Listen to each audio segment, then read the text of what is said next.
Le dossier de cette édition est sur la disparition progressive d'une pratique déjà ancienne. La conversation téléphonique se fait, semble-t-il, de plus en plus rare. Pourquoi? Parce que nos portables servent de plus en plus à écrire et de moins en moins à parler. Trop intime, trop intrusif, l'appel téléphonique traditionnel cède la place au SMS, l'écrit qui devient la norme, en particulier chez les jeunes. Dossier signé Lorraine Gublin, Mathias Second, avec notre bureau à Lyon. C'est devenu une manie, presque un réflexe. Rien que cette année, plus de 117 milliards de SMS ont été envoyés en France, 5000 chaque seconde. Petit à petit, au lieu de papoter, les Français textotent.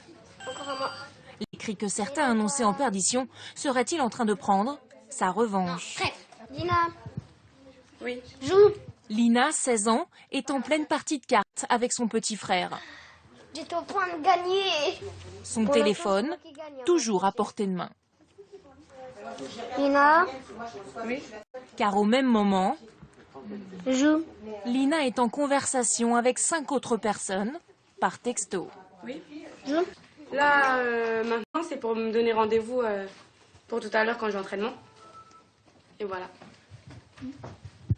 Et puis l'autre personne, c'est pour savoir si j'ai bien dormi. Ah, ça, c'est important. Bah oui. Bon, comment ça mine? Ta dame de cœur. Non, dame de trèfle. Mais quand son téléphone sonne... Allô? Allô? Ça va? Ouais, ça va. Est-ce que tu peux me rappeler après parce que je joue aux cartes là avec mon petit frère? Lina ne s'attarde pas.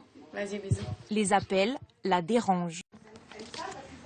Je dois poser mes cartes, répondre au téléphone et donc mon petit frère il attend. Alors que là, j'ai une main où je joue, une main où j'écris.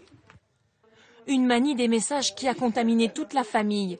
Depuis l'arrivée des forfaits SMS illimités, les 3 filles de la maison, 16, 18 et 20 ans, ne passent plus un coup de fil. C'est plus privé, on va dire. Même dans les transports et tout ça, c'est plus simple. On dérange personne, voilà. En moyenne, elles envoient chacune 70 SMS par jour, des messages qui leur permettent bien souvent d'éviter une vraie conversation.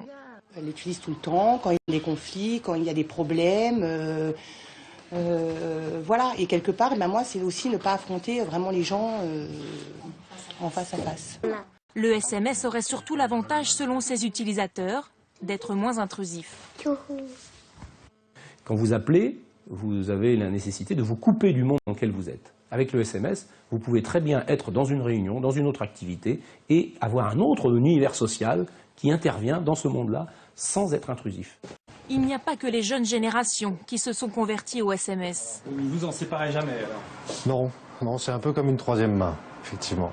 Olivier Michel a 40 ans, patron d'une société de transport. Il textote toute la journée, ses clients autant que ses chauffeurs.